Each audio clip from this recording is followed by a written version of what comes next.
Hello everyone, this is Max and this is Module 6 on listening, and my community is struggling farmers. Um, what exactly is my community? It's made up of farmers across the United States. This can be anything from dairy to vegetable to beef to plant farmers. Generally they're all within the lower quality of life standard. They all make less than $30,000 a year. They generally are working 60 to 70 hours a week for every week out of the year. Um, Again, this is just because that's the way farmers need. That's the amount of time farmers need to take into their craft in order to be successful. They're highly dependent on government entities. You'll see this later on as the data shows with my presentation. And there's an increasing number of landowners being bought out. Populations are increasing.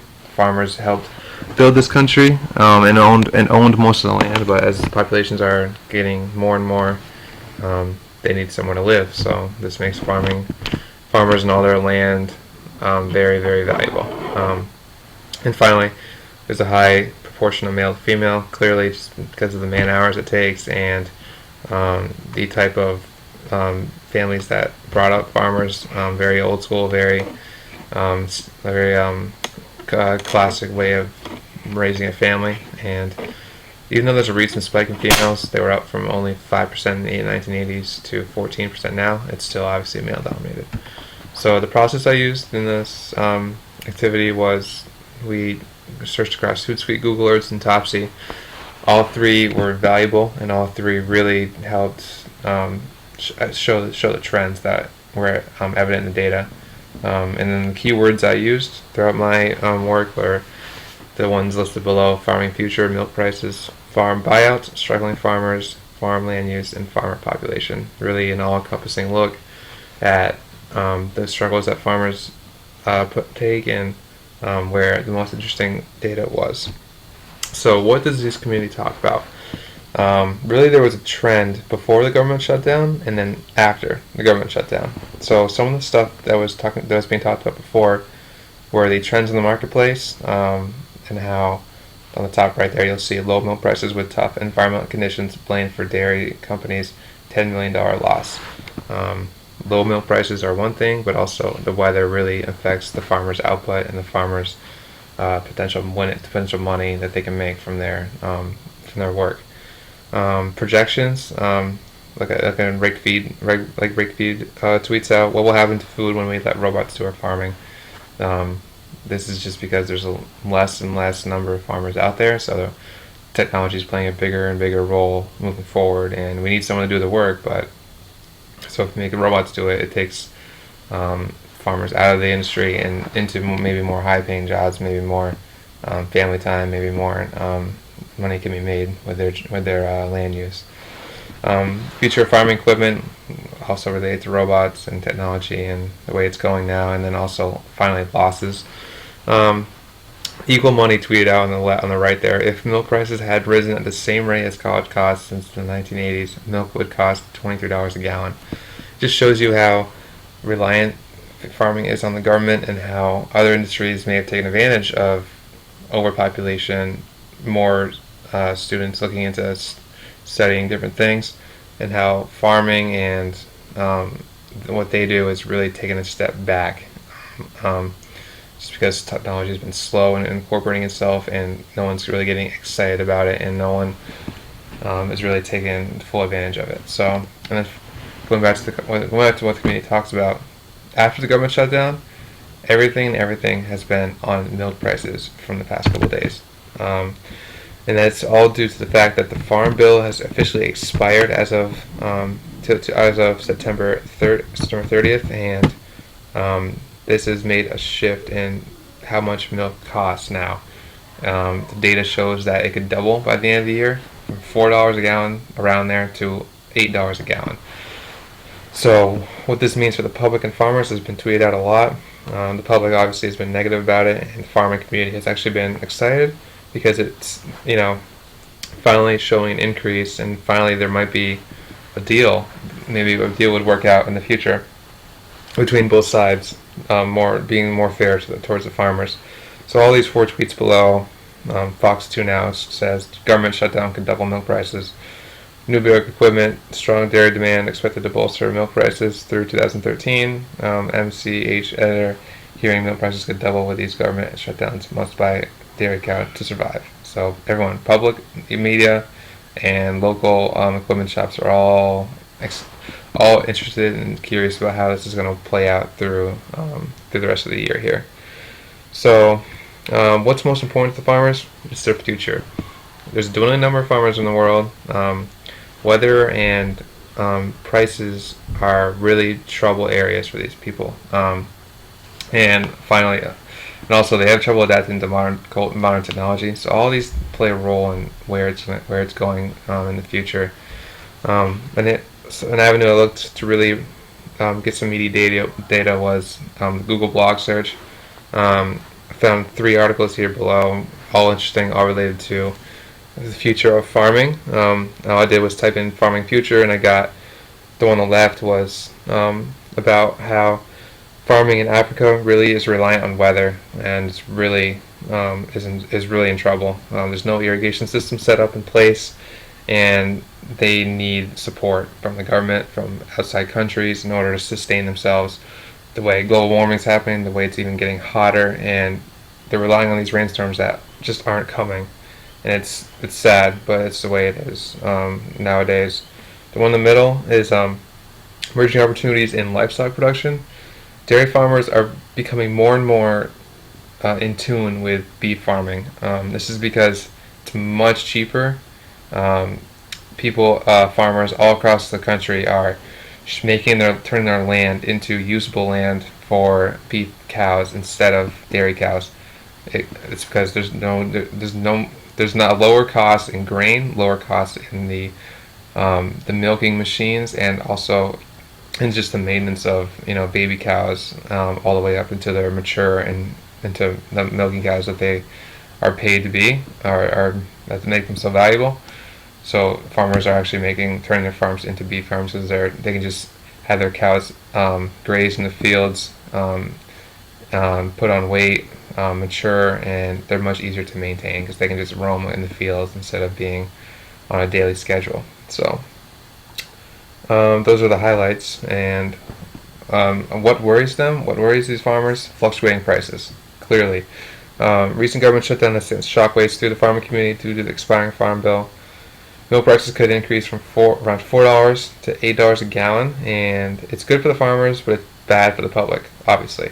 The article on the left there is one I got from Google Alerts this morning, and it's on the cost of milk could double due to the shutdown, and it's from CNN News, which is huge because it shows the nation is it's hitting national media, and it's really that big of an issue.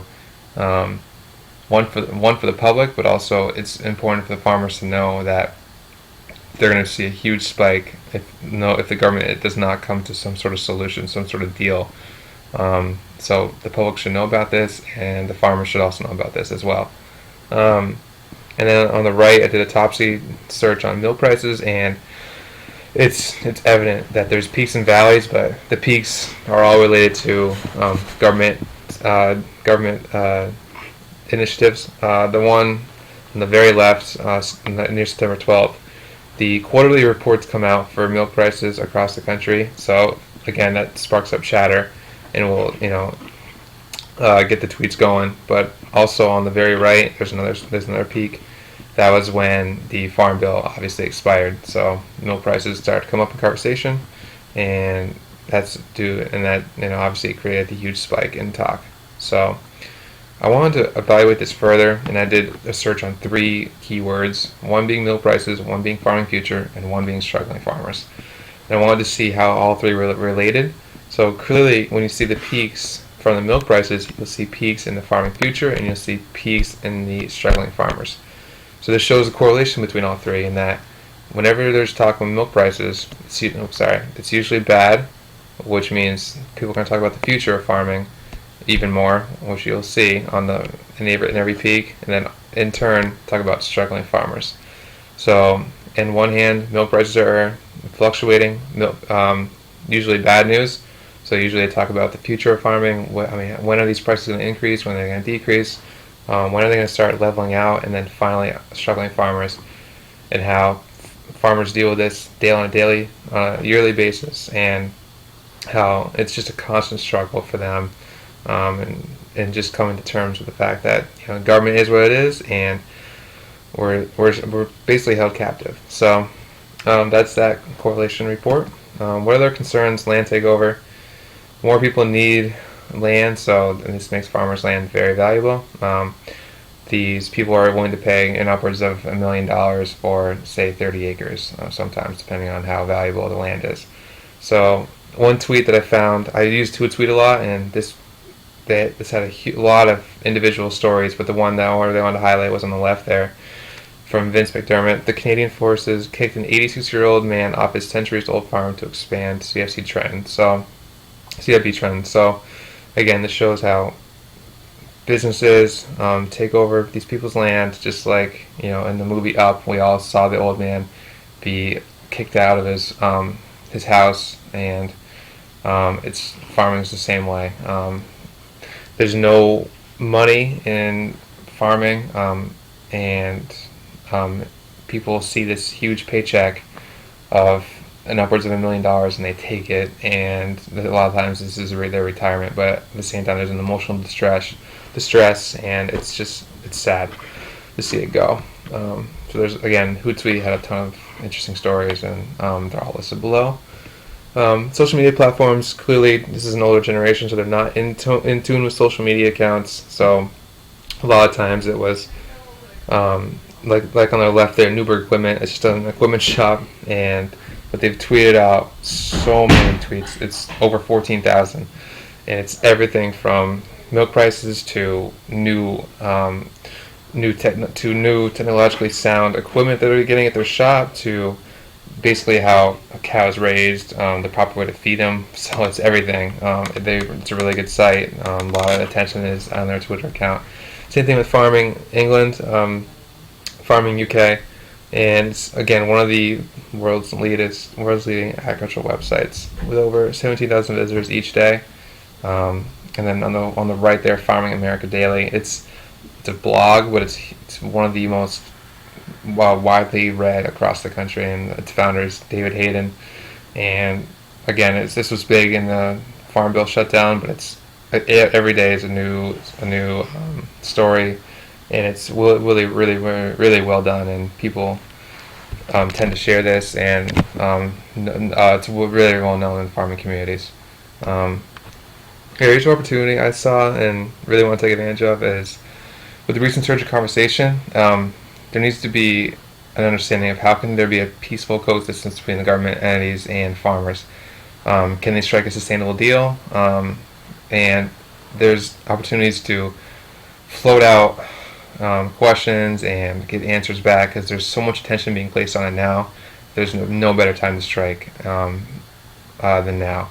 And then in the background, you see a picture of a cow hooked onto a mechanical milking machine. And it's also an opportunity to talk about newer methods of farming. There's an increased technological footprint. It decreases work for the farmers, and that they don't have to install these machines on cows. It's usually reserved for people, but there's ways in which to make machines do it. It's a high cost. It's upwards of $2 million to install a normal farm with one, but in the long run, it could be worth the time and effort that they'll get back in return. Some surprises were just the amount of conversation around milk prices. There's a ton of it. It's mostly on the negative impact of the public. There's really no farmers involved. But again, CNN, ABC News picked it up, which was huge. I was very surprised at that. And where I wasn't surprised was the number of proactive farmers on social media networks. You'll see in the background the perfect picture of a farmer and his relationship with technology. It's confusing, it's new, and it's hard to get them to understand the value of it. So I was not surprised that farmers were not the ones that were tweeting out stuff. It was mostly local entities, media outlets, and in some cases equipment stores to be the creators. So not so much surprising, but in all very educational. And that was it for my community, and I hope everybody enjoyed the video and has a great start of the week here. Thanks.